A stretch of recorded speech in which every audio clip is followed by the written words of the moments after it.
16 women were moving through the dark. No weapons, no soldiers, no political allies, just a cord made of silk.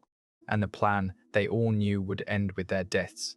The man behind that door commanded the largest army on the planet. He controlled the lives of 120 million people. He called himself the Son of Heaven. And in approximately 4 minutes, he would almost stop breathing. But here is the part that should disturb you more than any of that.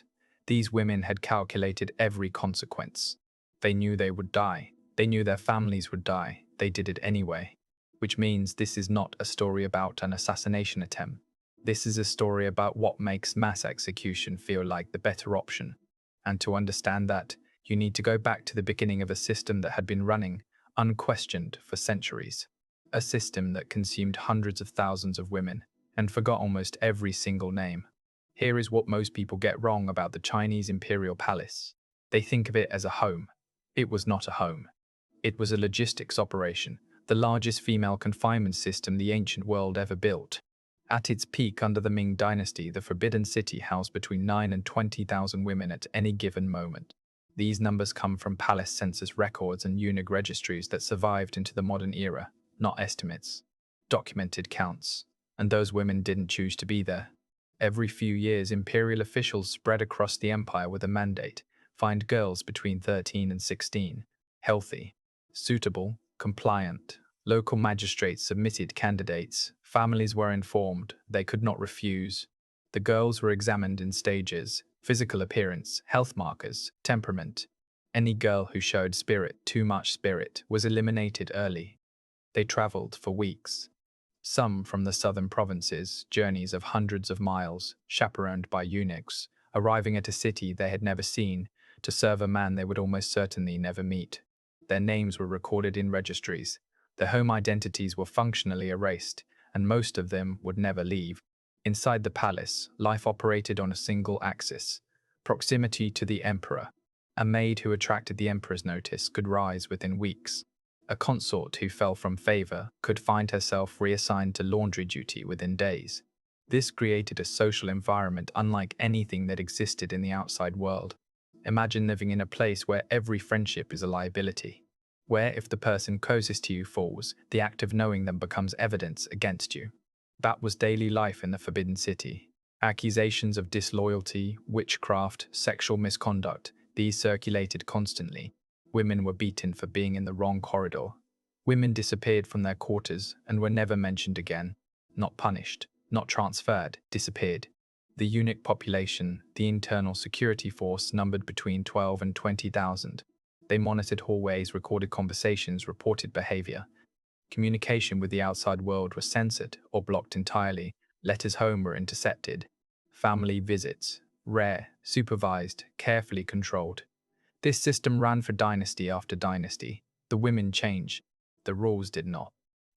Zhu Hekong was not supposed to be emperor. He was a regional prince, 14 years old, born in Hubei province, far from the capital, raised without expectation of power. When the Zhengde emperor died in 1521 without an heir, the court selected him as the closest eligible relative. A 14-year-old boy, suddenly the son of heaven. His first years were defined by a power struggle historians call the Great Rights Controversy. The court demanded he formally adopt the previous emperor as his father, a symbolic act that would retroactively legitimize the succession. He refused. Over 200 officials were arrested. 17 were beaten during formal court flogging sessions, with such force that several died from their injuries. The emperor was 14. He watched, and he won. That pattern, direct force, no negotiation, complete domination, would define every relationship he had for the next 45 years. By the late 1530s, the Jiajing Emperor had largely stopped governing. He stopped appearing in court. He stopped meeting ministers. He communicated through written notes delivered by eunuch intermediaries, and for stretches of months, sometimes longer, no official saw the emperor's face. So what was he doing? He was trying to live forever. This was not casual spiritual practice. The Jiajing Emperor built dedicated altar complexes inside the Forbidden City.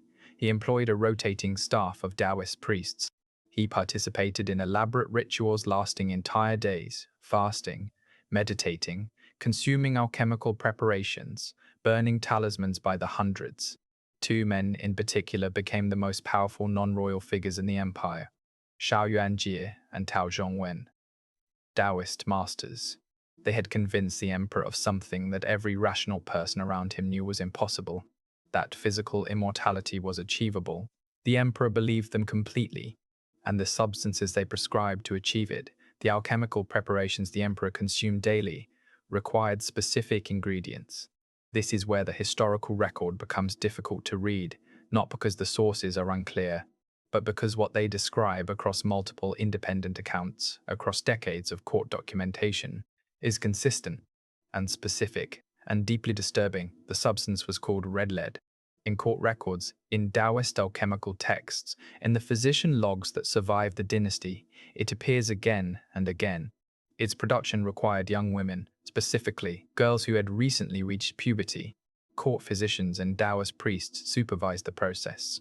The historical sources describe forced biological regimens, herbal preparations, severely restricted diets, physical exhaustion, designed to manipulate the girls' natural cycles and extract the substances the alchemists needed. The number of girls processed through this system is not precisely known. Palace records from the Jiajing period reference hundreds. Girls were brought in through the same annual selection pipeline, the same process that had always found them, evaluated them, transported them, erased their names, and filed them into the palace's human accounting system. And when they were no longer useful, they were discarded. There is no record of a single girl being returned to her family. Let that sit for a moment. Not one. Before sunrise, in some accounts as early as 1 in the morning, palace women were required to enter the imperial gardens barefoot. Their task: collect morning dew from specific plants before light touched it. The dew was used in the alchemical preparations. The women performed this collection every morning, in winter, in Beijing. Women who collapsed were punished. Women who collected insufficient quantities were punished. Women who showed signs of illness were removed, not for treatment, because illness was interpreted as spiritual contamination. The girls involved in the red lead process were placed on controlled diets. Herbal compounds, some of which contained ingredients now identified as toxic, administered on rigid schedules. The goal was to intensify and regulate their biological processes to maximize yield.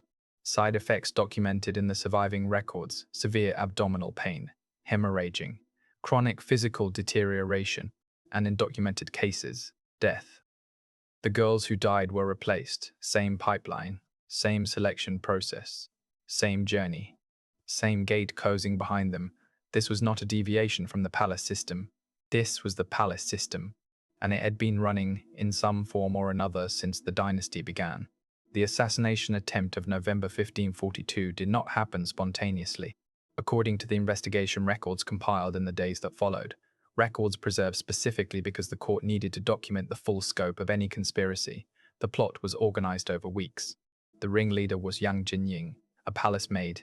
The sources describe her as someone who had served long enough to understand the palace's rhythms, guard rotations, the emperor's habits, the specific windows in the evening when surveillance compressed. Think about what it takes to reach the decision she reached. Not a decision made in a moment of rage, not impulsive, not accidental. A decision made calmly, over weeks, with full knowledge of every consequence. She recruited 15 others. The investigation eventually named most of them: Yang Chuyan, Su Chuanfang, Xingguan, Liu Miaoqing. Their ranks varied, some maids, some attendants, but they shared one position in common: the absolute bottom of the palace hierarchy. Not MC8, the court's investigation searched for weeks for an external conspiracy, a rival faction, a foreign power, a member of the imperial family pulling strings from behind a curtain. They found nothing. What the court discovered instead was something they had no framework to process. 16 women, with no political allies, no weapons, no escape route, had decided to kill the emperor. Not for power, not for money, not for ideology, because whatever was happening to them inside those walls every single day had made the alternative, mass execution, the death of their entire families, the complete erasure of everyone connected to their bloodlines, feel like the better option. They had chosen a specific night. The emperor would be sleeping in the quarters of Consort Tao, one of his favorites, the inner residential complex. Lighter security presence than the formal palace buildings. The timing was calibrated around guard rotation. The plan was simple because it had to be. They had no access to weapons. Knives, scissors, sharp implements, all controlled within the inner palace. Poison required access to the imperial food supply, a separate chain of eunuchs with their own protocols. Strangulation required only what they already held. They entered together. Several women pinned the emperor to the bed, holding each limb. Others forced cloth into his mouth. Young Jiajing placed the silk ribbon around his throat and pulled. The emperor fought. Despite being restrained by multiple people, he was not subdued immediately. The women had to continuously adjust positions, redistribute weight, hold. Then, the emperor stopped moving. For a period that the sources describe as approximately 2 minutes, the Son of Heaven was either dead or dying, and then the knot jammed. The silk ribbon, whether tied incorrectly beforehand or displaced during the struggle, would not tighten further. They pulled. It held, but it would not complete. One of the 16 left. Her name was Zhang Jinlian. The investigation records do not fully explain what happened inside her in that moment. Some historians believe she panicked. Some suggest she had been coerced into joining the plot and saw a window to escape its consequences. Here is the question the records never answer. Did she believe she was saving herself? Because she wasn't. She went directly to Empress Fang and reported everything. The Empress dispatched guards immediately. They reached the chamber while the other 15 women were still inside, still pulling at a cord that would not move, still trying to complete what they had started. The Emperor was found unconscious, breathing. Court physicians were summoned and worked through the night. Zhang Jinlian received the same sentence as the 15 women she had betrayed. Every single one of them died the same way. The investigation moved immediately and comprehensively. All 16 women were seized within hours. Interrogations began and continued for days, their methods unspecified in the surviving records, but inferable from Ming dynasty judicial practice in capital cases. Consort Cao, in whose chambers the attempt had taken place, was placed under suspicion. The women had known the emperor would be there that night. Had she provided that information? Consort Wang was also implicated. The evidence was thin. It didn't matter. Both consorts were included in the final sentencing. All 16 women were convicted of high treason. Under the Ming legal code, high treason against the emperor carried a specific sentence: execution by slow slicing, lingqi, a procedure conducted publicly following a prescribed sequence documented in judicial manuals of the period. All 16 received this sentence, including Zhang Jinlian, the woman who had betrayed them. Her cooperation produced zero reduction in punishment, but the sentence did not stop with 16 women. Ming dynasty law applied collective punishment, Zulian, to all treason cases. This meant fathers, brothers, sons, extended clan members.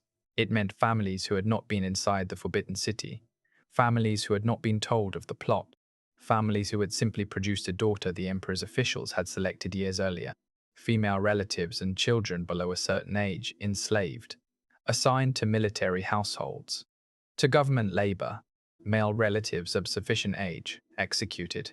The total number of people killed as direct consequence of the 1542 attempt is not precisely recorded. Historians estimate it reached into the hundreds. Entire family lines, functionally erased. The names were entered into court records not as individuals, as examples. The documentation was preserved specifically so that future palace populations would understand exactly what happened when the order was challenged. The Jiajing Emperor did not reform the palace. He did not reduce the alchemical programs. He did not address a single condition that had produced the conspiracy. He had just survived 16 women trying to kill him with a silk cord. What do you think the first thing he did was? He moved further away from anyone who could reach him. He increased the eunuch security presence. He reduced the number of individuals permitted near his personal quarters to a handful of trusted attendants. He intensified the rituals. New Taoist advisors replaced those who fell out of favor. New batches of girls were brought in through the same selection process that had always supplied them. And outside the palace walls, the empire began to fracture. Mongol forces under Altan Khan reached the outskirts of Beijing itself in 1550. Pirates dominated the southeastern coast. Provincial administration collapsed as the central government became effectively non-functional. The emperor was focused on his preparations. On January 23, 1567, 25 years after the night 16 women walked into his chamber with a cord of silk. The Jiajing Emperor died. Cause of death, per court physicians, mercury poisoning. The substances he had consumed for decades, believing they were building his immortality, had been accumulating in his organs. Mercury. Lead. Arsenic. The preparations that were supposed to make him live forever killed him at 60. The Jiajing Emperor's palace was extreme, but the system that made it possible was not unique to him. When the Yongle Emperor died in 1424, 16 concubines were required to die on the day of his funeral.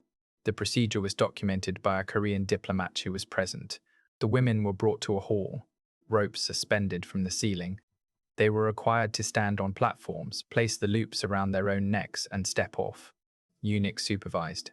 One surviving account describes the women weeping, being told to comply. The platforms were removed. This happened at the funeral of at least 3 Ming emperors before it was formally abolished in 1464. When the Qing dynasty replaced the Ming, the concubine system was preserved. Under the Qing, women who had served one emperor were relocated after his death to a separate compound, the Palace of Tranquil Longevity. They lived there in isolation for the rest of their lives. Some women spent 40 years in those quarters, aging in silence, attended by a shrinking staff of aging eunuchs. No prospect of release. The last Emperor Puyi dissolved the imperial concubine system in 1924 when he was expelled from the Forbidden City. By that point, the system had operated continuously for over 500 years, across 2 dynasties. The women who lived and died inside it numbered in the hundreds of thousands. Most of their names were never recorded. The 16 women failed. The cord jammed. One of them broke. Guards arrived. The emperor survived. Their families were erased. Their names appear only in the investigation documents compiled to condemn them. But here is the question that the court records never asked. What kind of conditions produced that decision? Not desperation that builds in a single moment, not a breakdown. A calm, organized, weeks-long consensus among 16 separate people, each of whom understood the consequence completely, that death was preferable to continuation. History recorded what they did. It did not ask why. The court filed it under criminal conspiracy. The dynasty documented it as an example. But the answer was always there, embedded in every census record, every eunuch registry, every laundry assignment and due collection order and alchemical preparation log. The palace was not a prison that looked like a palace. It was a palace that functioned as a prison. And the 16 women understood that better than any historian who came after them. 16 women, no weapons, no allies, no escape. And still, they chose to act. If this story stayed with you, the way these stories should, hit subscribe to The Historian Fact. We do not make comfortable history, we make history that matters. Like this video if you think these 16 women deserve to be remembered. And share it, because the least we can do is say their names.